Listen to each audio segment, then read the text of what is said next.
Okay, let's do a quick video today, and let's just talk about currency debasement, right? Um, what is currency debasement, right? When you think about it, obviously, people know what inflation is and things of that nature, right? But when you think about it, do you really understand what it is, right? This is a good example that I like to kind of tell people. The first one is, well, this is the example. Oh Lord, my dog. So it goes like this. Say, for example, you have $100, right? And in the entire world, all the money in the world, like just like everywhere, say instead of it being like trillions of dollars, say it's only like $1,000, right? So of the total supply of money, how much money do you have? You have 1% of the total supply of money, right? Now, say somebody comes along and they're like, oh, I'm just going to print some more money for whatever reason. So they're like, all right, cool. I'm going to add $1,000 to the total supply of money in the entire world. What does that do? What does that do to your money? Your $100. That makes your $100 worth less. You no longer have 1% of the total supply of money in the world. You have less than 1% because somebody made the total supply of money go up, right? They inflated the money, debased your dollar, debased your dollars, right? So you have less purchasing power based off of what they did, right? And that's what's happening today in the world today. Like people don't think about like how that really affects them. Like this is the reason why you're working so hard every week and you're still living paycheck to paycheck, right? You pay what's gas now, like $2.35, $2.40. Well, no, I think I paid like $2.60 for gas the other day. Gas prices are always rising, right? And it's not because these companies are greedy or anything like that. I mean, I'm not saying that no company is greedy. I'm sure that some of these prices are skewed like crazy, but the problem is really inflation, and people don't really think about that. But that is the real issue. That's the problem. And what fixes this? What fixes this is a currency that does not inflate. What fixes this is a currency like Bitcoin that goes through deflationary periods, right? Your currency, money was not always meant to inflate. It was not always meant to go, to be, money's not meant to inflate. It's not meant to be manipulated the way that the currency is manipulated today, right? When our government, or not our government, when the Fed prints more money, they're debasing your dollars. They're destroying your savings, right? That's the reason why a lot of people today know not to save their money in a bank account, a savings account, or anything of that nature. It doesn't make sense because your money is like a freaking ice cube. It's just melting away. Like it doesn't. Like why would you do that to yourself and your family, right? So that's why people look for things to put their money in, right? So they look for, a nice home. Why? Because your home appreciates in value, right? It goes up. As inflation goes up, your home goes up. You don't realize it, but as inflation goes up, your home rises in value as well, in fiat terms, right? We'll talk about comparing that to Bitcoin in a second, but that's why they look for ways to escape inflation or to outpace it, right? So people invest their money in homes, which is an asset, is considered an asset. People invest their money into the stock market, the stock market and bonds, because those are things that, compared to inflation, rise in value as time goes on, right? So, which is, I mean, it's a smart thing because you have to. What else would you do? But before Bitcoin, say you don't know about Bitcoin, what else would you do? You have to invest in assets in order to grow your money, in order to outpace inflation. But think about it, you're only outpacing inflation by so much, right? Bitcoin on average grows around 65% per year. So obviously, that's why I put my money in Bitcoin. Me and my wife, we put our money in Bitcoin. So yeah, the biggest thing is I think people need to understand that. I feel like that example kind of opens it up to people in a broader light. It makes sense to me, so I'm hoping it makes sense to people when I bring it up to them. Um, but yeah, let's also talk about this. Let's bring this up. I wish I had a. I don't know how to work this whole software I'm using, but eventually I will. I'll kind of what I want to do is pull up a chart for you guys and show you like the difference between like I want to show you like things priced in Bitcoin. Like for example, there's it's a website actually. It's called Price in Bitcoin 21, I believe. Let me see. Price in Bitcoin 21. Is that it? Let me see. I'm trying to see if this is it right now. It's kind of a little slow. I think this is it though. Yeah, that's it. Price in Bitcoin 21. It'll show you, and I'll eventually, maybe next episode, I'll pull it up. I'll pull it up so I can show you guys like the difference between your house rising in Bitcoin compared in fiat dollars versus like in big like I'm sorry, not in fiat dollars, but in fiat terms, in Bitcoin terms. In Bitcoin terms, everything falls in value, literally. Like I tell people this all the time, and like a lot of people ignore me when I say it, but like honestly, it makes sense. And like you would think that like when people heard it, you'd be like, "What the fuck? Like, are you serious?" Like we can go back 10 years ago, right? 10 years ago, from 2025 to 2015, you could buy a house in Bitcoin, right, for say about 10,000 Bitcoin, maybe less, maybe more. Today, in order for you to buy a house in Bitcoin, it costs you about 4 Bitcoin, 4.5 Bitcoin, 4.4 Bitcoin, something like that, right? So that means in terms of Bitcoin, housing is falling, right? Your housing market is falling. That means that being able to afford a house is becoming more and more affordable in terms of Bitcoin, right? And you can do this with anything, not just housing, but I'm just saying, like, you can do it with everything. So in terms of Bitcoin, things become more and more affordable, things become cheaper, life becomes easier, right? If you store your money in Bitcoin, right? And I tell people this all the time, and I feel like they just like, a lot of people ignore it. Like, it's honestly crazy. You know, I told you guys the last episode, I was talking to my wife about it, trying to get, her to invest and everything like that, and she just was like, no, at first. But when I had kind of talked to her about, like I told you guys, putting money into Bitcoin and making her watch these videos, like, she kind of woke up. But a lot of people are asleep on it, and I think that it's because people have lost hope, and just like something like this, like when you tell people like, oh, if you want a better life, if you want things to be easier for you in the future, or 5 years from now, 10 years from now, if you want to be like, if you want to have like X amount of dollars, if you want to have X amount of Bitcoin, if you want to be able to do this in like 10 years or 5 years or 15 years or however long, save your money in Bitcoin and you'll be able to do it. Like, it sounds so easy to tell somebody that and they just do it. But a lot of people, like, they have a lot of preconceived, like, negative notions about Bitcoin. A lot of people think it's a scam.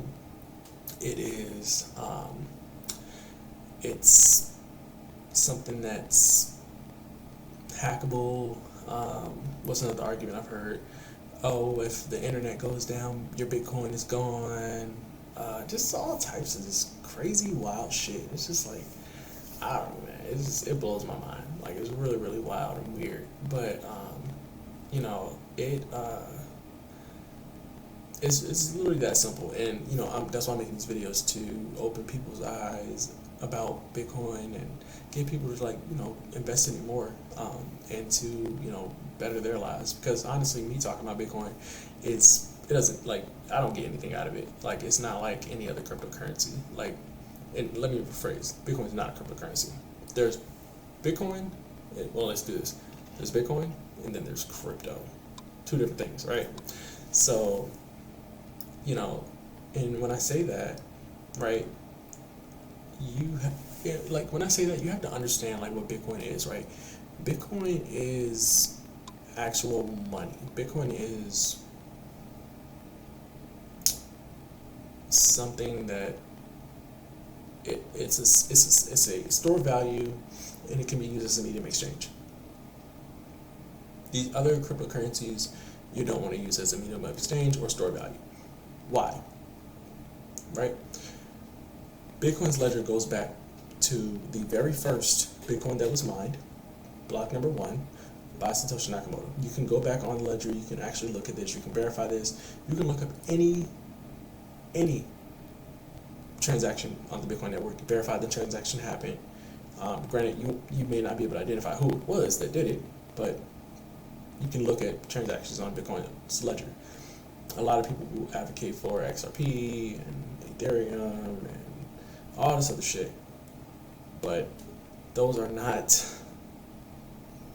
good sources to store your money. They're honestly, they're speculation. They're speculative. I wouldn't even say assets. They're speculative crypto, or just things that you can like put your money into. They're gambling material, right? If you want to focus on saving and investing your money and watching it grow, you put your money in Bitcoin. If you want to speculate, XRP, crypto, stock market, anything else, right? I don't put my money in anything else but Bitcoin. A lot of people think that's crazy of me because they're like, oh, what happens if Bitcoin goes down 50%? What happens if Bitcoin goes down 60%, 70%, 80%, 90%? Okay, I'm going to buy it when it's down 80%. I'm going to buy it when it's down 70%, 60%, whatever. It doesn't matter to me, because I know where it's going. It's either going to zero or it's going to the moon. $1 million, $100 million, whatever, right? Obviously, I don't believe it's going to zero, right? I think that it is imperative that everybody gets educated on Bitcoin and not just buy to just be buying and not understand what it is, because what's going to happen is you buy and you're going to sell, and then when it goes up, you're going to be like, damn, like I probably should have held on a little longer.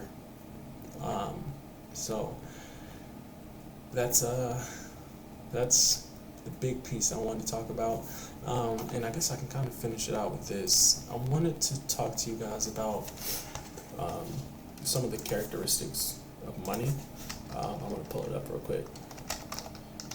Characteristic.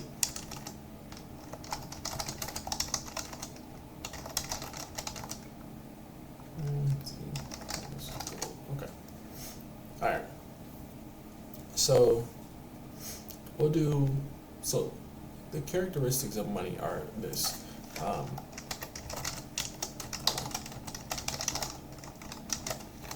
Should know these by heart by now, but I always forget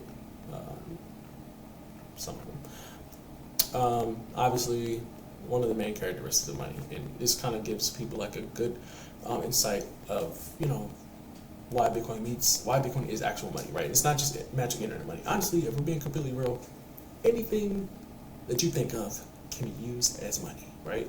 You can use it. I'm not saying it's going to be a good sort. It's not going to be good money or currency, but you can use it. You could use some kind of paper towel sheets as money if you really wanted to, if we're being real. But obviously, we're not going to do that. We'll do like a quick history lesson on like another episode, but people have used salt, seashells, giant boulders. They've used everything. A lot of people, like just people all over, have used plenty of things as currency throughout history. Some of the main ones that have lasted, but were also still manipulated and debased, were gold and silver, right? They used to cut they used to clip silver coins and gold coins and melt them down and mix them with copper and all this other just stuff to debase the money, right? That's something else we'll go into. But back to the characteristics of money, right? The first one is scarcity. Scarcity is basically your money should have a limited supply. Bitcoin, there's only 21 million Bitcoin in the world, right? That's also why gold was a good money as well. Gold is limited to how much you can acquire at a time, and it's hard to mine gold. Just like you have to show proof of, you have to do proof of work to mine gold, right? What do you have to do? You got to go down there in those freaking mines or whatever the hell they get gold. Get your little pickaxe out, boom, boom, boom. Get your gold out, right? Bitcoin, you got to show proof of work. You got to do mining, right? Or you have to compute power. That's how you get Bitcoin, right? Durability. Can't rot, degrade, corrode, wear out over time, right? That's why gold is good at that. It doesn't, over time, it doesn't corrode. It's actually extremely good at that. Bitcoin is digital, can't corrode. See what I'm saying? Granted, I mean, you could say something like, oh, like, well, what if you break your hardware wallet, or what if you destroy your computer? Your seed phrase is going to live on forever. You can memorize your seed phrase. You can put it in steel, whatever. It doesn't matter.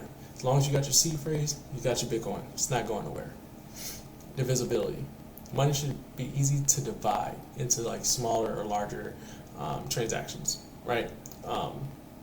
Gold meets this, but it's not easy to do. Like, you could be like, oh, I'm gonna go to the store and buy, like, imagine if we lived on like just gold and everything. I'm gonna go to the store and like shave off some gold off this brick, and hopefully this weight is what I need to buy some apples. No, that's not a good divisibility, right? The best would be Bitcoin, right? Because Bitcoin is divided into smaller units called Satoshis. So 100 million Satoshis is equal to 1 Bitcoin, right? And then like you go down from there. You can buy like 1 million Satoshis right now for like $1,000. You can buy like 10 for like $10,000, or I'm sorry, yeah, like about like it's $10,000, $10 for 10,000 Satoshis, I believe. I don't know. It's like that's the average price, or at least when I looked at it last, that's what it was. But yeah, so it has to be divisible, and eventually, when Bitcoin gets to when 1 Bitcoin is equal to $100 million, they'll go into what's called sat cents. And so, say for example, you've had you bought 1 million Satoshis back in the day for $1,000. Now your 1 million Satoshis is actually worth, it's kind of like the equivalent of like millions of dollars, but it's millions of Satoshis. You see what I'm saying? So like, that's kind of how it would work out, right? Over time, that's one of the things about Bitcoin. Like, over time, you see that your money appreciates, like it goes up in value. Is one of the beautiful things about Bitcoin. Yes, it has Bitcoin is a volatile asset in the short term, but in the long term, it's a very appreciating asset. But yeah, so back to, let's go to portability. Bitcoin, well, not Bitcoin. Money needs to be portable, right? So Bitcoin compared to gold is portable, but it's not as easy to be, transported as Bitcoin. If you want to move 100 pounds of gold, nobody's letting you into their country with that. They're not just going to welcome you. They're probably going to steal it. You're never going to see it again. If somebody goes into your country with Bitcoin, you probably wouldn't even know they had any Bitcoin, because of how easy it is to move your Bitcoin. You can send it to some address that you have, some hardware or wallet or whatever, in Saudi Arabia, and you live in freaking Norfolk, Virginia, or you live in New York or wherever. Like, it's that easy. Where we have fungibility. Each unit of what you have of that money should be identical and interchangeable. So pretty much, you have like 1 ounce of gold needs to be equal to an ounce, right? So 1 Bitcoin is equal to 1 Bitcoin. 1 Satoshi is equal to 1 Satoshi, right? You can't change that unit, that fungibility. You can't change what it equals to, right? It needs to be recognizable, verifiable, things of that nature, right? Those are easy ones. So yeah, those are just a couple of characteristics of money that I want to go into and give everybody a good explanation, and hopefully it meets. I hope this was a good video. I think it was pretty good. It went a little different. I had to kind of start a couple times over and over until I kind of wanted to figure out what I was talking about. But I think this was nice. I think this was good. I'm going to watch this again, and I'll post this maybe in the morning. But cool. Thank y'all for joining.